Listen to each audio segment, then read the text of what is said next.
It's time for the main event. It's the Shoeshine.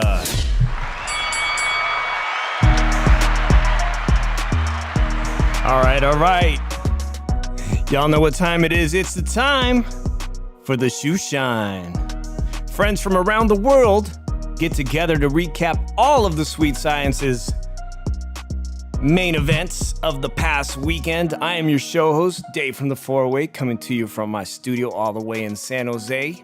Joining me, as always, is my co-host, Mr. Philly Irish from the city of brotherly love, Philly Irish. Drew Evo, que pasa, homie?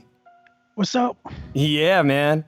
So this weekend, bro, it was a good treat for us boxing fans because we had a triple header. Everybody was putting on a show. DAZN, Top Rank, and then, of course, Showtime Sports is still in the game, and they had your boy from Philadelphia. I'm talking about possibly the next welterweight champ out of Philadelphia. I'm talking about Jarron Boots Ennis.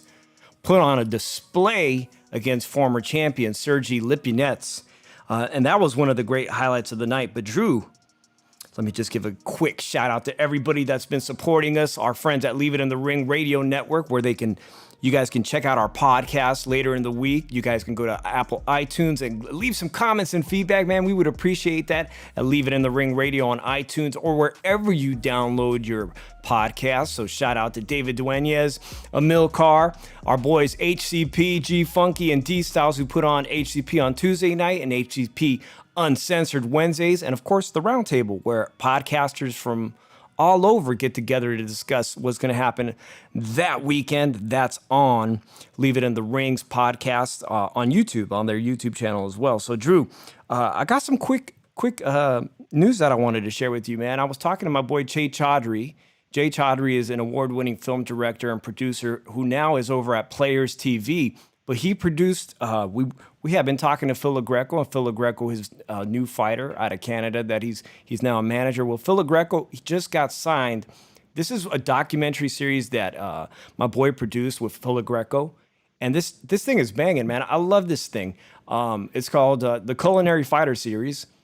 And if you haven't ever seen it, I don't want to get a copyright strike, so I'm not going to play too much of it. But anyways, Phil Greco travels the world checking out fine restaurants with boxing stars. I mean, he's done an episode with Mikey Garcia, Paulie Malignaggi. The list goes on and on of fighters that he's done episodes with, and it's now available on Players TV. And Players TV is a new athlete-driven, athlete-owned entertainment network. And listen, this is the way things are going because Saturday we got that Thriller network coming out with a pay-per-view. I don't know if we're going to want to discuss that, if any fans are going to want to discuss that.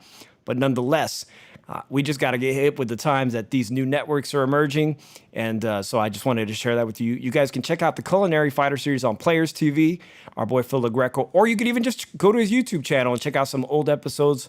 I'm looking forward to some future episodes. Drew, if there's one thing I like to do is eat. I don't know about you, homie, but I like to eat and I like to watch boxing all at the same time. So when I can watch boxers having a good time and eating good food and drinking, man, it's all the rage. But let's get on to this fight's activities, man. And if anybody wants to call in the show, this is a live call-in show. So the phone line is activated, and we're going to be talking about all these fights. But Drew, this guy Connor Benn out of the UK on DAZN. That fight was early in the day. He was fighting Samuel Vargas from Toronto, another fighter that my boy Jay Chaudhry helped produce a documentary for. And Samuel Vargas has been in there with your boy Danny Garcia from Philadelphia. He's been in there with all the toughest welterweights, okay? He's got a sturdy chin. He almost knocked out Amir Khan on the DAZN premiere. So people really expected him to come through, going back across the pond, be in good shape, and give this guy Connor Benn that all the UK fans are raving about, that he would go some rounds with the guy, if not possibly upset him, because Connor Benn, not a lot of Americans are hyped on him. So did you manage to catch the entire one-round fight? Yeah, I did. And that was a premature stoppage by fall. Oh, man. So my wife saw it and shared the same things. I got Ranger Matosa from Raw Boxing who wants to join us, so I'm going to call him back in just a second. Let me see if I can call him back. Ranger, I'm going to call you back on Skype right now. I'm going to add you. Yeah, talk to me, Drew. While I do that, talk to me about this stoppage, because it reminded me, a lot of people said it reminded of like when Peter Manfredo from the Contender Series went over to fight Joe Calzaghe, and they stopped the fight a bit premature on that occasion as well. Do you remember that one? Yeah, like, the thing is, I didn't even think Samuel Vargas was hurt. Okay, he was against the ropes, and he didn't look hurt to me. Like, but, he took a good shot, but he wasn't hurt.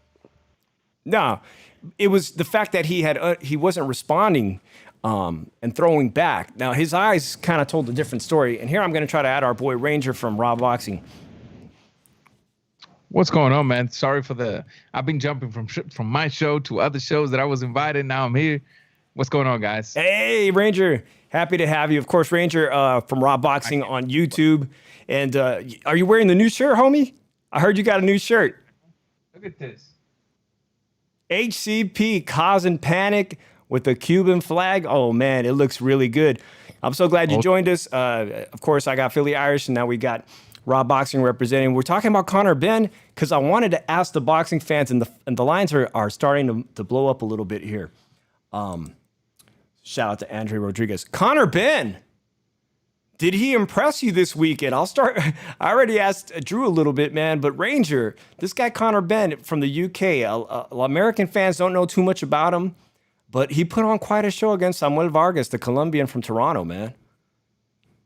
Look, I'll say this about Connor Benn. He impressed me before the fight.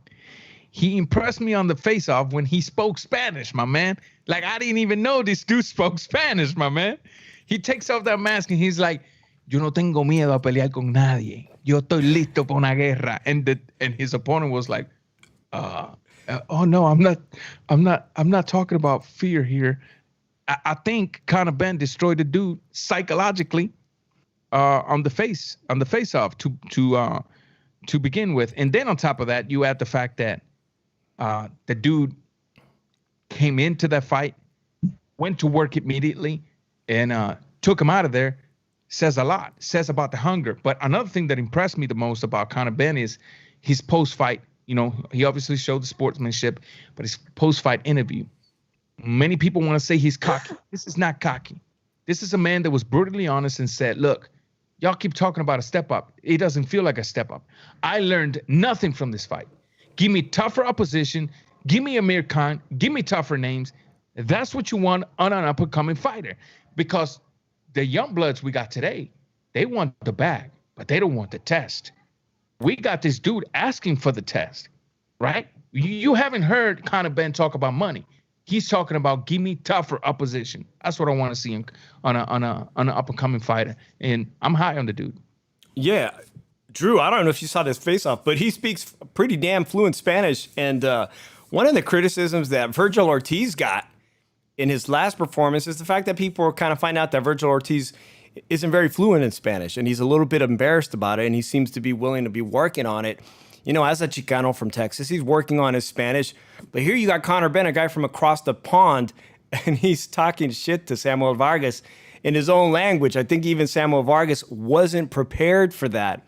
But I want to know, Drew, he called out Amir Khan. We're talking about tough tests. Amir Khan has got one of the biggest profile names in the UK. And then he also called out Adrian Broner. Are either of these tests, is this a step up in competition? Really, is it really a step up in competition, or is it just a big name that he wants on his resume right now? Well, it is a step up in competition, but the question is going to take that big question. I don't think Amir Khan's going to take this fight because he knows if he loses to Connor Benn, his career is most likely over. And if Adrian Broner takes this fight, he knows he loses Connor Benn, his career is most likely over also. He's probably going to be fighting Bruce Ennis next anyway, Adrian Broner. So Drew's good that he's calling out names. Yeah. But at this time, these are not going to take. So I do apologize, Drew. You were freezing up just a bit. Because they. Yeah, Drew using that so- Taco Bell internet.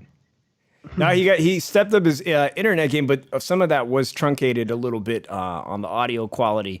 You did mention that Boots Ennis is already, the rumors are flying around that AB would fight him, but I kind of find both Amir Khan and AB saying they're not gatekeepers, right? They got way too much prestige to lose to take on this fight with now all of a sudden I'm thinking Connor Benn is dangerous. He's a dangerous opponent for any of these top guys, not only because he's explosive, but I mean, you have a lot to lose. Like you said, Amir Khan is looking for a big cash out payday against Kell Brook. And that's a fight I think most UK fans still want to see. I do have a caller that wants to chime in, I think, on this fight with Connor Benn, so we'll take this call. Hey, 562, you are on the Shoeshine. Hey, what's going on, Dave? Thank you for taking my call. My name is Meat Truck Mike. I am a huge fan of the Shoeshine. Well, I appreciate that, Meat Truck Mike. Now, did you catch this fight we're talking about, this guy Connor Benn? People think he may be a future opponent, someone that could beat Errol Spence or Bud Crawford, Terrence Crawford. Earl Spence is a little bit of a reach, in my opinion. But let me tell you about this Connor Benn. I'm excited. He's exciting. I love his hair. Those cornrows. Did you see that shit? I felt like I was in the fucking Dominican Republic. He had 2 Mexican bitches. I don't know if they were his mom, his girlfriend, his daughter, but that's the shit I want to see. Tattoos, a big red cross. That got me excited. You do not want to fuck with the guy who has 2 different women tattooed on his chest. Who's allowed to do that? Now, this motherfucker's hands, not only were they fast, but they were fierce. That uppercut was nasty. Yeah, there was a nasty God punches. That fucking referee. Dave, thank God that referee stopped the fight. I'm glad Drew Evo's not in anybody's corner over there because he doesn't know shit about boxing, and it seems like he's chewing on the Ethernet cord. I can't even hear him. I don't know what he's doing over there. He looks like an overweight Jake Paul. No, let's not do that. No. Well, me trying to I appreciate. Go ahead, Drew. He's got the internet now. I can't hear him. Can't hear him. He sounds like a robot. I saw him old ass pick up Mike, and he's fat motherfucker, I gotta say. And now, how the hell did he lose weight? I don't want to get a copyright strike. I don't want to embarrass the kid anyway, man, because, if I embarrass the kid, he might not want to watch the show anymore, Dave, because I know he's a boy. No, we want to keep the conversation civil. Yeah, it's all fun and games, but we don't want to go with the personal route. I think he needs this because he wants to make me look good, because he's making me look good because he keeps talking about me. Oh my God. Like he's on my jock or something. Oh my! All right, let's move on with the show. It is a live call. We don't know what we're going to get when you open up the phone lines. So I do appreciate the call. He did have some comments about the performance and the punches and that they were vicious. So again, I'm asking the chat: should Vergil Ortiz be concerned about this up and coming star, or is this a fight that Vergil Ortiz should be chomping at the bits since he's at DAZN? And it's a very makeable fight with Eddie Hearn and Oscar De La Hoya. We know they have a good working relationship. Should Vergil Ortiz be concerned, or should he be eager to take a fight with someone like Connor Benn?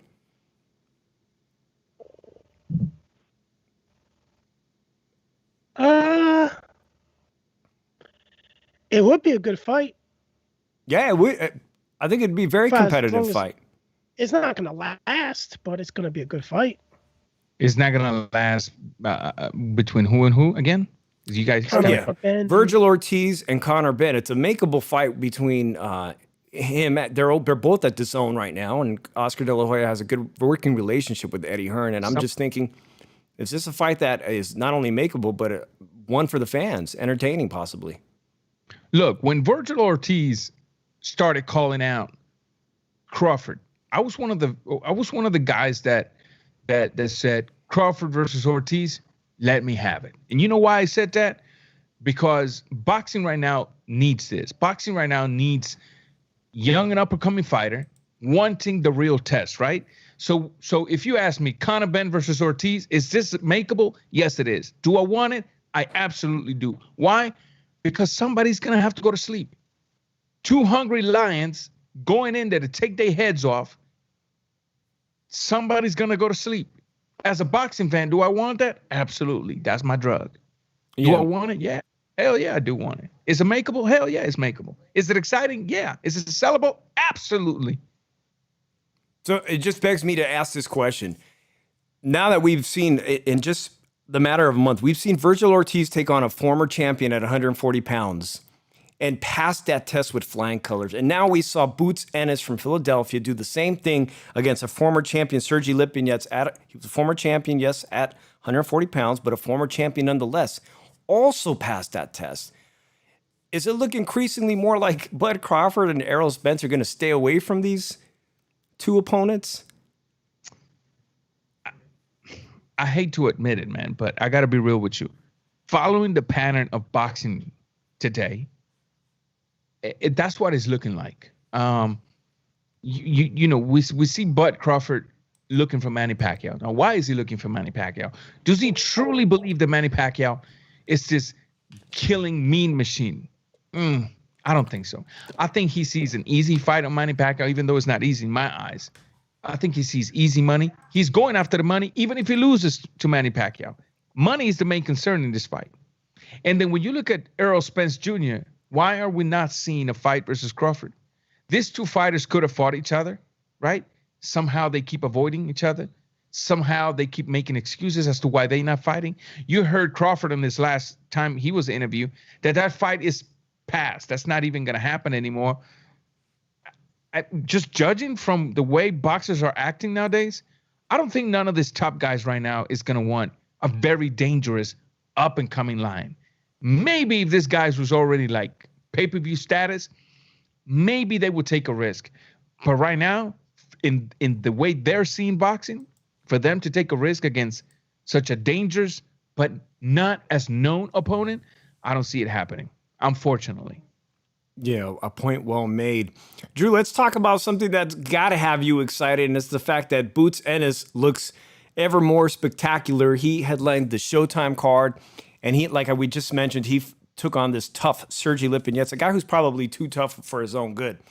But I'm asking people, now you got to see Vergil Ortiz, and now you see Boots Ennis. Of the two, does Boots Ennis look more impressive than Vergil Ortiz right now?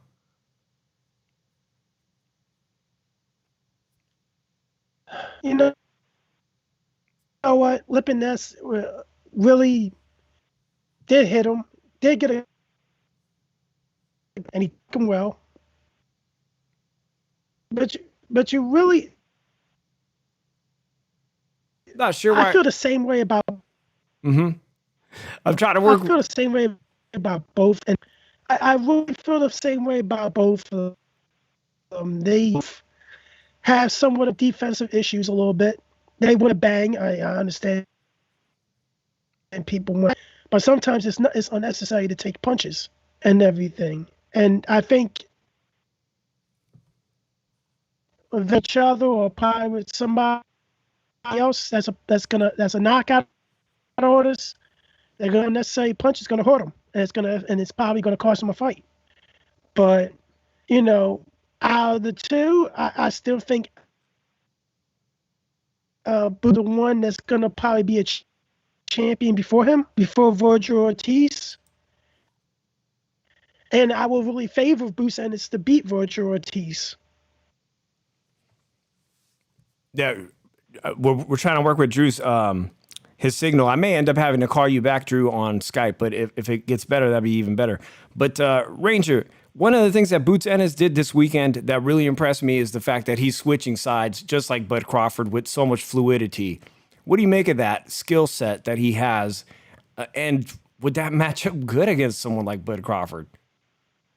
I mean, they can both do it. You know, when you look at Boots Ennis in there, and you look at him switching, people might look at him and be like, why is he switching? Well, I don't even think he knows why he's switching. This is just a natural flow of the boxer. This is something that he's doing not because he needs to in order to win the fight. This is something he's doing just because that's what he naturally does, because he's naturally capable of doing it. And he just does it, right? Is he a matchable fight with Crawford? I think with Crawford, right now is a bit. He's not at that Crawford level yet. Because Crawford, let's be real, Crawford may not have fought, the most impressive people out there, but you can tell skills when skills are being displayed in front of you in the ring. I think versus Crawford, not yet. Versus Ortiz, I think he's ready. Of course they are. But I do want to see if Ortiz is able to land what Lipinette landed on him. I want to see what his reaction is going to be to that. You make a good point. That is one thing we have not noticed. Lipinette was able to land very good, especially that overhand right. But that was Lipinette. I want to see what somebody with 100% knockout ratio is going to do and how Boots Ennis is going to react. Now, that's not saying, by no means am I saying Ortiz is going to knock out Boots Ennis. I'm just simply curious, right? And then Boots Ennis also has skills to pretty much make an ugly night for Ortiz. This is what I like, guys. I don't want a fight that I know who's going to win. Give me a fight that's going to have me switching back. No, I think Ortiz is going to win. Now, damn, you know what? I think, and it's, I don't know who to pick. This is what I want as a boxing fan. That's why when you was asking me, is this fight sellable, makeable? Yeah, it is. Yeah, it kind of echoing the point that Drew said that they still have there's still a little bit of room for improvement for both of those guys. Lipinets is just a smaller guy, a former 140-pound champion. It's not like he made big noise at welterweight, but he did land some very clean and effective shots against Boots. But that makes it more intriguing. Like, we know both of these guys, these top prospect contenders now, maybe they're not ready for Errol Spence and Bud Crawford in their very next fight, but it's very likely they will be soon, if not by the end of the year, definitely by next year. Today, Boots Ennis was saying, look, I fully acknowledge that these guys aren't rushing to fight me. I'm going to have to get myself in a mandatory position by the sanctioning belts to get either Ugas or Spence to fight me. Now, they all fight under the Premier Boxing Champions, but from what I understand, Boots Ennis is not promoted or managed by Al Heyman. So he's kind of in an odd position. I don't know if signing with Al Heyman as this advisor would take him to that level where he's going to be able to make those fights and get a Ugas fight. But all very intriguing fights. So is there no definitive answer? Does Boots Ennis look more impressive than Vergil Ortiz? You can't say one way or the other. No, and here's why. They're two different styles. They're two different, very different styles that, in my opinion, as a boxing fan, I'm enjoying both of them. I mean, come on, let's be real. In one hand, you got a boxer, a fighter that can box really well, that can switch hand really well, that has the power to get you out of there, that has raw talent and still growing in his skill game. On the other side, you still got somebody that's still growing, but you have more of a rugged boxer. Here's the deal, boxer. I want to make that very clear, because people are looking at Ortiz talking about he's a brawler. Ortiz is not a brawler, people. I said it when I covered his last fight. Ortiz reminds me of Eric El Terrible Morales. Why do I say that?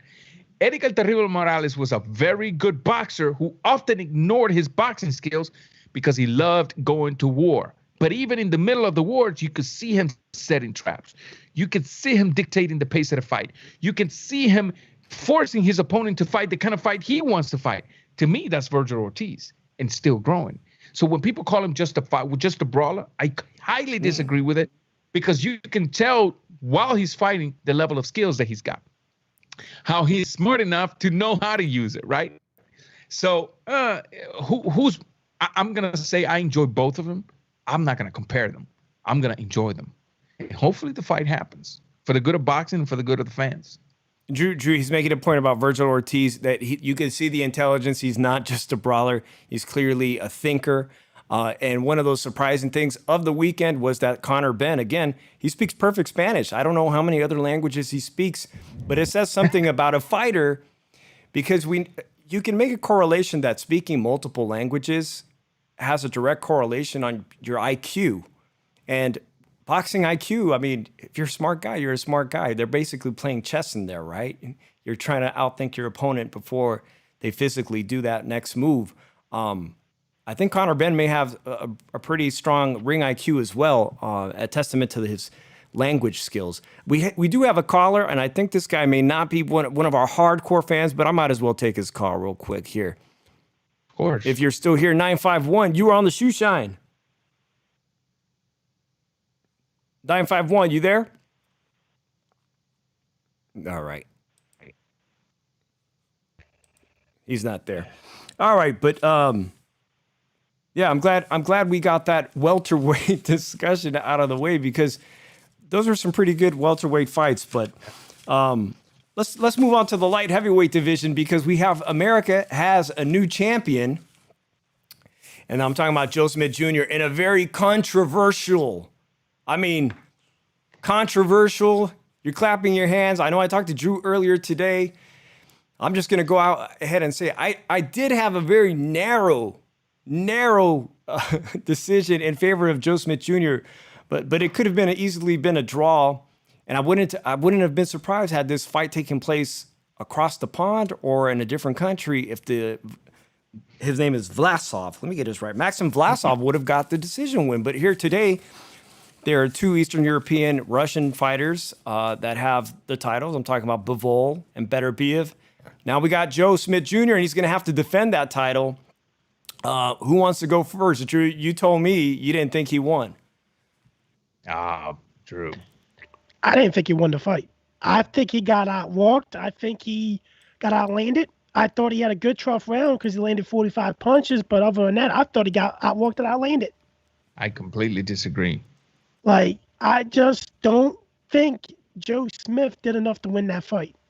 Even a judge had the draw, which I'm surprised, but I didn't think he did enough to win that fight. Okay. You don't think he did enough to win the fight, but do you at least agree that he took the later rounds? He took the later rounds. I said he took the 12th round. He scored 45. He had 45 landed punches in that last round. But I just thought he got outworked and he got outlanded. And he got outlanded. It was a close fight, but I just thought Maximov just outworked him and won the fight. Ranger, I was not surprised, because Vlasov is actually a cruiserweight who fought the world's best cruiserweight. He was in that World Boxing Super Series cruiserweight tournament, and he actually fought and did 12 rounds against Krzysztof Glowacki. I want to get his name right. A real heavy-handed puncher, and I was shocked. I was a little bit shocked by how well he was taking Joe Smith's famous right hands. When they finally started to land, it wasn't even budging the guy's neck. You agree on that? Correct. Look, I'm gonna highly disagree with Drew.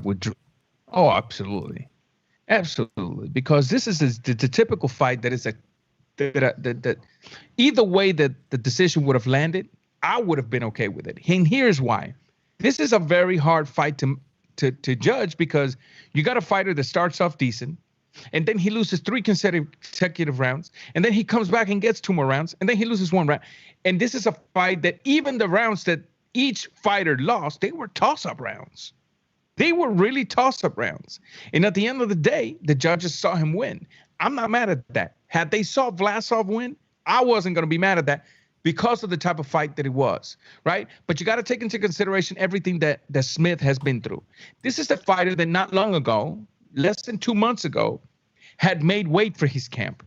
This is the fighter that not long ago showed up to the weigh-ins, had cut the weight, had starved himself, had kept himself away from the family, and his promotional company didn't even have the decency to call him on the phone before he jumped on a plane to tell him, we're canceling your fight. And this is the fighter that had to jump back in a plane, fly back to his home, regain the weight because he wasn't scheduled to fight, all of a sudden forced himself to make weight again, came back and gave us that kind of fight. It's time we recognize Joe Smith for being the hard worker that he is. I think Joe Smith is well-deserved of the victory this past weekend. And man, he did what he did under the circumstances of the last 3 months of his life. And that's just it. And this was a very hard fight to score. And fortunately for Joe Smith, it went his way that night. So congratulations to the champ, to the new champ, and the new. No, it feels great for, I mean, just wrapping my head around it, Drew. I don't think it would sit well with me that the entire light heavyweight division is controlled, or all the champions are Eastern European. I mean, it's giving America some saving grace. Again, his story. He's a union worker. You know, every blue collar guy on the East Coast, from Long Island all the way down, can relate to the guy. I mean, he's fighting for you. I get your point that it was very close and you were disappointed. But let me ask you, Drew, this. If he had started going to the body early in the fight, would it have been more of a convincing win? It could have been. It might have hurt him. It might have he might have got him out of there if he would have went to the body. Because here's the thing. When you're headhunting and that guy's not going down, go to the body a little bit to get him out. And then after that, go back to the head. Because the thing is, you're weakening him. You're weakening him going to the body. And that's the equilibrium at the end of the day. If you go to the body, mix your attack up a little bit, that gives you, and you're landing, it gives you good position to get the stoppage or get a knockdown and possibly get a KO. I don't see anything this Monday where people are screaming or clamoring for a rematch. I don't see that. I don't know why people aren't asking for a rematch. There was talk about a rematch with Lomachenko, and help me out here. Why am I forgetting it? Teofimo Lopez. There was a rematch talk going on instantly, but I didn't see that fight very close. I thought that Lomachenko definitely took the earlier rounds. He took too many rounds off and didn't get going very late. Now this one with Vlasov, to me, he won a majority of the early rounds. So I have to ask the question, where is Vlasov in the light heavyweight division? I mean, is he in your top 5? I mean, I would put him in against Beterbiev. I wouldn't mind seeing him against Bivol. He's so awkward. I could see him with anybody. And if I was Joe Smith, I don't think I'd want to fight him anytime soon. But I don't think he beats. When seeing Vlasov, I don't think he beats even a guy like Sullivan Barreras, who's been very inactive. I don't think he beats. So because I don't think he beats Sullivan Barreras, I think he gets completely destroyed by Beterbiev or even Bivol. Right. And he's lucky that for now we can take the dude, what's his name, that drug head, the fought Canelo. Which the number 1 at that division. I'm forgetting his name right. Sergey Kovalev. Kovalev is out the picture right now. No, look, I don't want to talk bad about Vlasov. He's a good fighter, but he's not up there just yet. He fought a guy that physically was not in 100% shape to fight him that night. That's what people are ignoring. People don't have experiences on that. We're just fans looking from the out, right?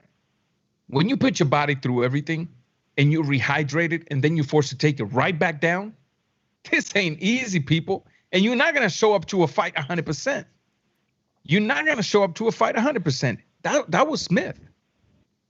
That was Smith.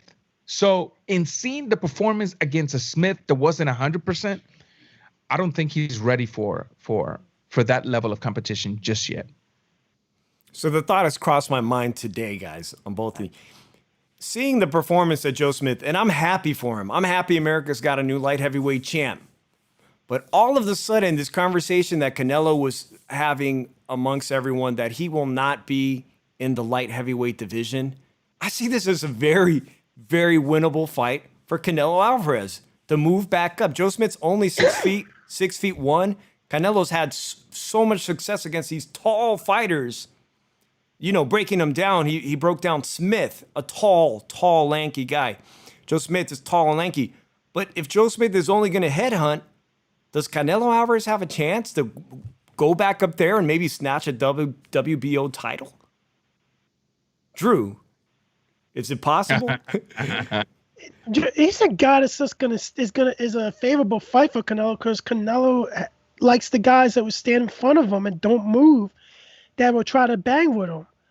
Like, that's an easy fight. Now, if you put a guy that moves around, that can bang, that can move around, that's more of a problem for Canelo. But this fight, it wouldn't be a problem because he's a headhunter. He just he'll stand right in front of you the whole time. It's just one of those types of fights that Canelo's going to outbox him the whole night. Yeah, I'm not saying there's even any chatter about it, but in my head, I'm like, this is a fight that I think Canelo can possibly snatch another title at light heavyweight. This is a very easy fight for Canelo. And and not only that, Canelo, people don't think about it. I don't think Canelo will fight Smith. I truly believe he'll fight Bivol. I truly believe he'll fight not Bivol. Is that Bivol? I don't think he should fight Beterbiev. I think Beterbiev's a fucking bad matchup. I think he'll fight him. I truly think he'll fight Beterbiev when the time is right. And to say that Canelo is a guy that, without making this about Canelo, I always ask the same question when I hear this kind of thing. Like, when was the last time you experienced that? Because I've seen Canelo fight guys that move in the last few years. Yeah. No effects. Was able to slip the shots, duck, bob, weave, counterpunch, come back, take over the fight. We're still stuck in Canelo 7 years ago. This is a man that has grown.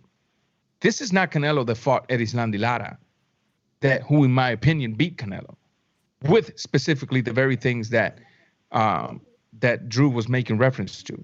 But this is not the same Canelo. And I think Canelo will fight Beterbiev. It's just a matter of time. Now, this is not a weight division where he's even comfortable, nor does he carry power in this weight division. So I do think he's going to wait for the right time to make this fight and just continue to build his legacy. Yeah. I don't think he does anything for him to go to the light heavyweight and go against Joe Smith, because then people will be saying, oh, so you after the easy belts, you know?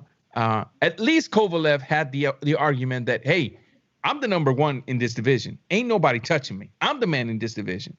And at least he had that argument. But Smith doesn't even have that position at light heavyweight. Yeah, he's a champ. Congratulations. But I don't think so. Yeah, shout out to Haplotype, who just joined us and says, what up, folks? So Top Rank, Drew, I know you want to say something, but Top Rank just found themselves in a position. They have the unification in May 22nd at 140 pounds between Josh Taylor and Ramirez. They have a unification. They just had a unification at 135 that Teofimo Lopez was successful at. And they have the potential to have a unified champ at 175 because Beterbiev fights with Top Rank. So I don't know who he's going to be forced to defend it. Joe Smith, a mandatory, or someone of lesser. Is there someone you'd like to see Joe Smith with, Drew? Zoe Ramirez. Yeah, Zurdo Ramirez is a dark horse in the division now, moving up. He could be interesting against many of those guys. Yeah, I would like to see him. I personally would like to see Smith redeem himself and go after the rematch with Sullivan Barreras, who beat him really good. This is the time to get Sullivan Barreras. He's been inactive for over a year. Surgeries after surgeries after surgeries. Still a credible name in that division. Beat Smith. This is the time to at least get that back. You know, hey, I beat the guy that beat me, defending my title, right? This is the guy. I personally think that let's not get Zurdo Ramirez right now. Get the guy that beat you. This is the right time to do it. Still a credible name. Then move yourself towards a Zurdo Ramirez or anybody else. But you want to know another name that I think I would like to see him fight? Yeah. Is he Canadian? Anthony Yard. Anthony Yard. Anthony Yard is not a bad opponent. I mean, yeah, I like that too. But what about the Canadian Jean Pascal? Yeah, he's still wildly competitive. I mean, that's a wild character. I didn't know he was still fighting. Yeah, he's just still fighting. A WBA super champion. In fact, Dan Rafael today put out a list of his top 10 light heavyweights and listed Jean Pascal somewhere around 5 or 6. So, Wow. a lot of interesting fights to be made. Again, I'm just happy America has a new light heavyweight champion. I wish him the best of luck defending that title.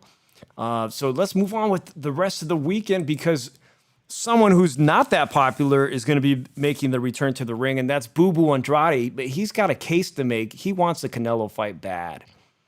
He can't get a Charlo. He can't get Canelo. He's going to be fighting someone from the UK, Liam Williams, who's on a 5 KO win streak against lesser opposition. But he doesn't seem to have physically any of the tools to be competitive against Boo Boo. He's much smaller and stockier. But does anybody think this guy could pull off an upset against Boo Boo Andrade on DAZN this weekend? No. I think that the reason Boo Boo Andrade is in the predicament that he is when it comes to his career is mainly his own fault. Yeah, we can put some blame on the promoters, some blame on management, some blame on anything else, but the majority of the blame should fall on him. And here is why. When Boo Boo Andrade had the opportunity to create a legacy for himself by fighting the number 154 pounder in Erislandy Lara, he used a very lame excuse. He's boring. So what? He's the number 1 guy. He's calling you out. He's challenging you. And you turned it down because he's boring. Well, my question is, which one of your opponents has been better than Lara or more exciting than Lara? None. After that, you look at Boo Boo Andrade calling out the Charlos, harassing them in the backstage, harassing them in their press and post conferences. But I understand why Charlos didn't want nothing. It's like, you're dangerous, and on top of that, you're not likable. Why should I even fight you? You see what I'm saying? One thing is not being sellable because you're young and up and coming. Another thing is being almost an old man in the sport and you're still not likable. Now, that right there is crazy, right? And that's the problem with Boo Boo Andrade. Now, I give him credit. He could have had a good fight against the Irish, what's his name? The one that's going to fight Canelo now, Billy Joe Saunders, right? Yeah. And Joe Saunders popped dirty. I get that. That's not Andrade's fault, right? But I think he's got a lot of fault for acting tough, but then when the real test came to him, he turned it down. And then when he's chasing the real test, now they don't want him. So sometimes in boxing, there's that one door that opens up. If you don't take it, my man, it's gone. People criticize Canelo. When he had the opportunity of fighting Mayweather, he took it. He lost. When he had the opportunity, when his entire team said, don't do it, we don't want it, he said, no, I want the number 154. I want Lara. He took the risk. In my opinion, he lost. They gave it to him, but he took the risk, which is something Boo Boo Andrade has not been willing to do. Most definitely. Drew, is time running out for Boo Boo Andrade to make a case to be an opponent for Canelo Alvarez? Yes, but I'm gonna say something. When it comes to the fighters at 160, the main focus of Jamal Charlo is because he hasn't really fought anybody besides Sergey Dovchenko, and he was really given that belt, to be honest. Your main focus should be on unification. That means chasing a fight with Demetrius Andre, Gennady Golovkin. But you have not pursued neither fight. And when when one of them wanted to fight you, what happened? You said you don't want to fight. You didn't want nothing to do with Andre. What about Golovkin? That's another thing. Golovkin promoter Daddy Horn said, I want to make the biggest fights for Gennady Golovkin. Where's the biggest fights at? Oh, he kind of got the raw deal. He did sign on to get these big fights. And by the way, he just turned 39 years old, I think, this past week. Gennady Golovkin, if there's any time to take on Triple G, it would be now, right, Ranger? Yes and no. Because, look, just judging from his last fight, people might say, well, he's not the same. Of course he's not the same.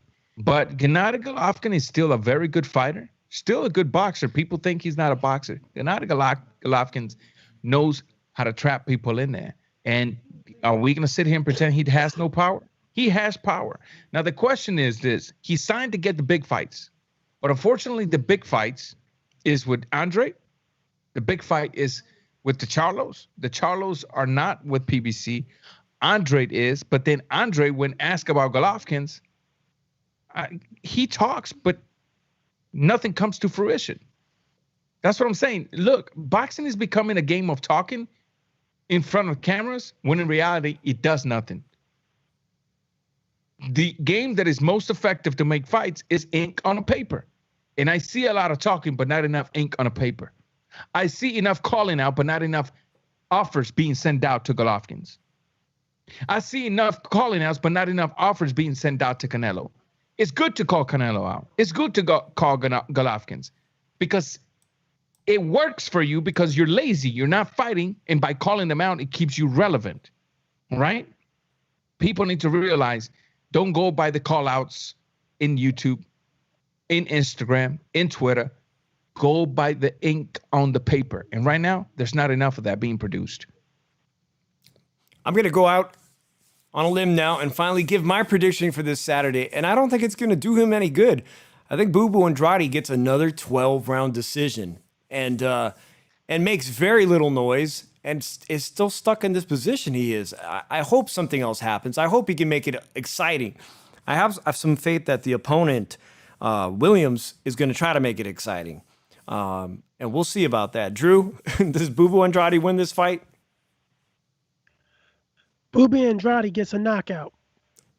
Interesting because the guy's going to take Lee Williams got to take a lot of risk. And one of those risks is going to probably lead to a good counter punch by Andre, and that's going to take him, and the punch is going to knock him out. Interesting. Knockout. I want to say what's up to my boy Joker, who just said, "What's up, brother?" I know he had some strong opinions on Joe Smith. I believe Joker is from the region of Joe Smith Jr. And those hardworking guys out there, man, they really had someone to root for. And he was telling me for a long time that he had been waiting to see this fight and hopefully see him win that championship. But Drew, you made a point just now that you think he wins by knockout, something I haven't seen him do, and that might start to sway and change some people's opinions if Boo Boo Andrade does that. So I'm going to go with, actually, Joker says, he says it in the chat, he grew up with Joe Smith. Looks to me like my camera just died.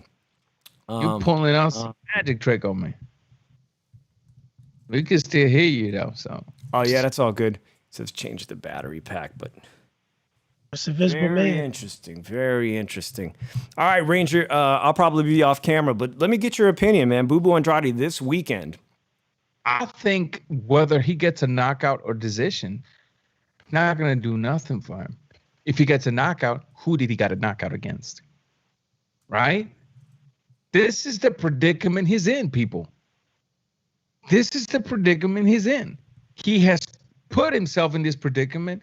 And to get out of this predicament is through a unification.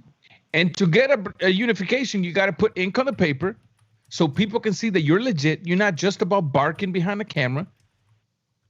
And if your opponent turns it down, then people start saying, "Nah, he's real. He's sending the offers. He's just not being accepted. They smoke, they duck in his smoke, so to speak." That's the language that's used today in boxing, right? I think he's still stuck in the same predicament, man. I don't think Boo Boo does anything. This is just a stay busy fight for him, to be honest with you. It truly is, and it's unfortunate. Yeah, he gonna get a knockout, but then so what?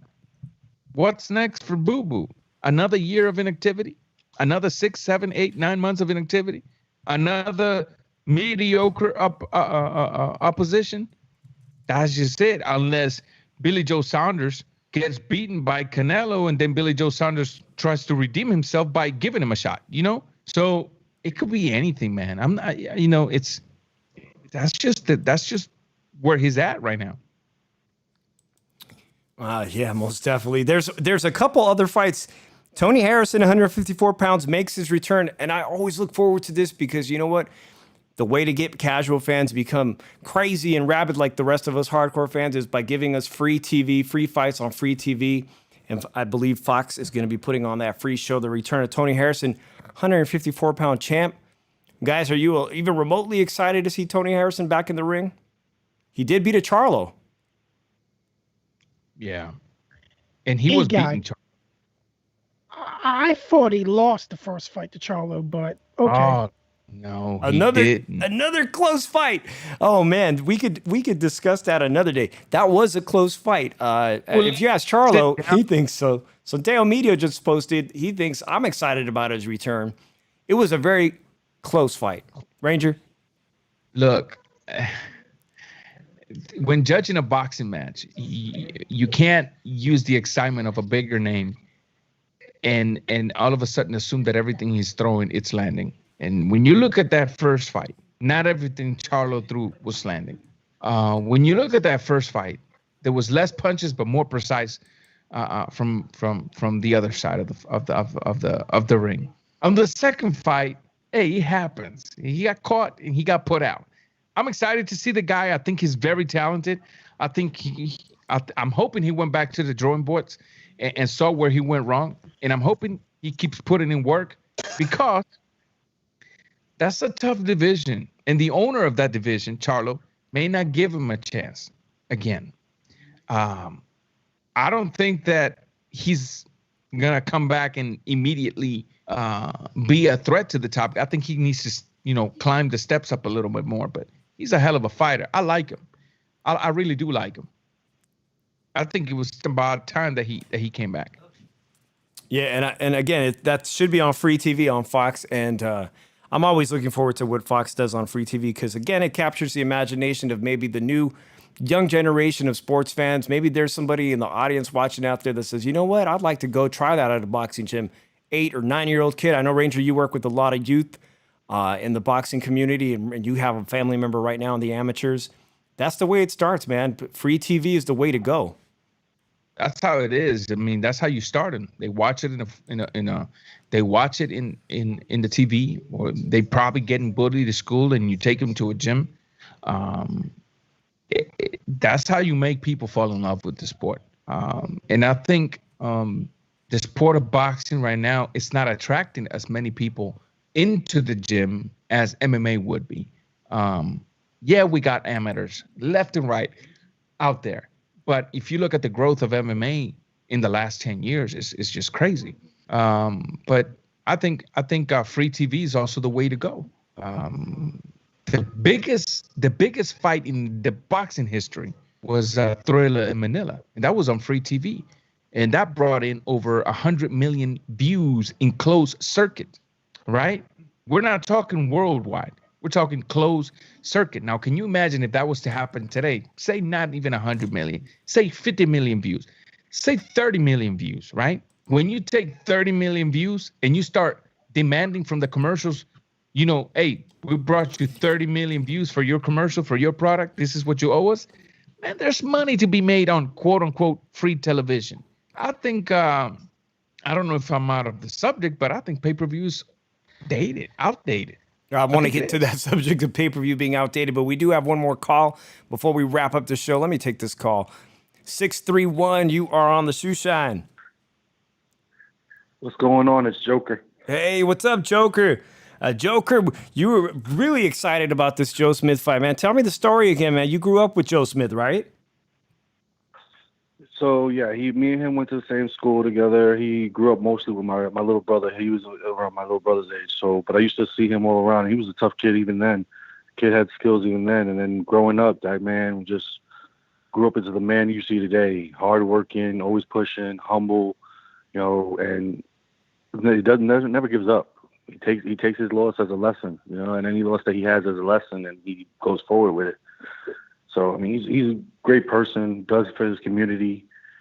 Does everything he can for the community. He has his own business. He's a businessman. Like everything you think you see with him, there's more to it, Yeah. So you grew up with the guy, and that was just maybe a little bit of a bias. But how'd you see the fight technically, man? Did you see it like the judges had it, a very close fight, but him edging it? and deserving the new world championship? I mean, like you said, I am biased more towards him. I think it was a little close, but I don't think it was as close as they made it. I think that this was definitely a fight to be built up for maybe a rematch. I honestly see a rematch happening. It would be the best thing. I think this right here would be something that does bring people in. Because one thing, I mean, if you, I know you've seen it before, but if you look at Joe's highlights, if you look at Boslov's highlights, those highlights aren't no joke. These guys are hard hitters. This is a fight that you want. This is a tooth and nail, nail biting, grit, hard punching fight, and that's what you need. That's the type of fights you need to rebooster the boxing world. Like, I know that the boxing world hasn't been on top for a while, but you know what?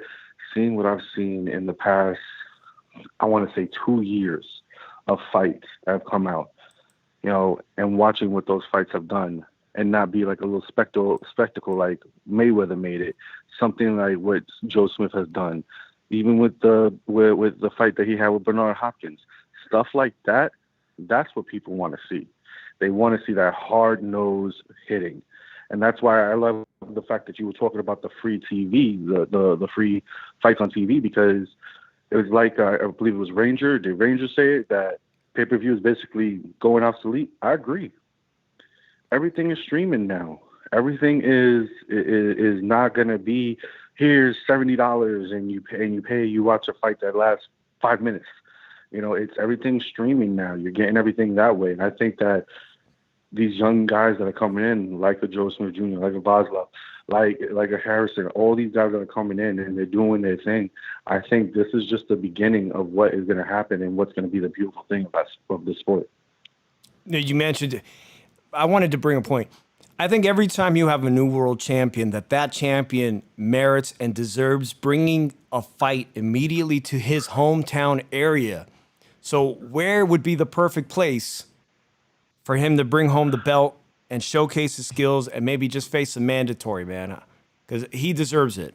So honestly, anybody from New York would say, oh, you got to fight at the Garden. You got to fight at the Garden. But listen, Joe Smith is a Long Island boy. He is a Long Island boy. There's only one place you take that fight if you're talking about hometown, and that's Nassau Coliseum.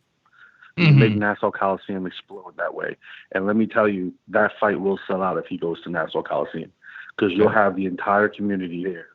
I'm not even in that area right now. I'm not even in New York right now. I'm in Florida. I would fly home just for that fight. Man, that's real talk. Real talk. Guys, it's been a great show. I really appreciate Joker calling in, because I know we were chatting on Twitter about this fight. But I want to give everyone an opportunity to have some final thoughts. And also, you can stay on the phone and give your final thoughts, because I wanted to remind everyone, we're talking about pay-per-view being a dead thing.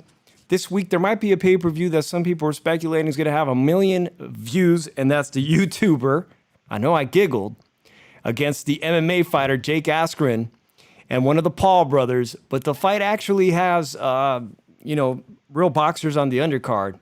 I don't know how it's going to go. I won't be paying $50 even if Snoop Dogg and Mario Lopez are putting it together. But you just made a great point that pay-per-view model is dead, but also people are streaming everything. So is anyone here possibly going to, if they get a free stream, would they take a look at it? I mean, I'll be watching it. Okay. Yeah, go ahead, brother. You'll be watching it? My bad, Ranger. I'll be watching it, but I don't know. I don't know how much that's gonna actually go now, because I don't know if you guys been keeping up, but they're looking to try to actually go after Jake Paul right now. So he might not be able to do that fight. What you mean? Very very high. He's getting hit with some sexual assault charges possibly within the next couple of days. Oh, wow. Wow. And I just saw YouTube that a bunch of people are already doing their preview show on that card. I do know that there was some kind of a criminal investigation that was launched in Los Angeles. I believe they raided his house. Maybe that had something to do with it. But that's some very compelling and interesting news. We'll most definitely cover it next week, man. I appreciate everyone being on the show today. I'll start with you, Drew. Parting words, homie. Man, fuck Jake Paul.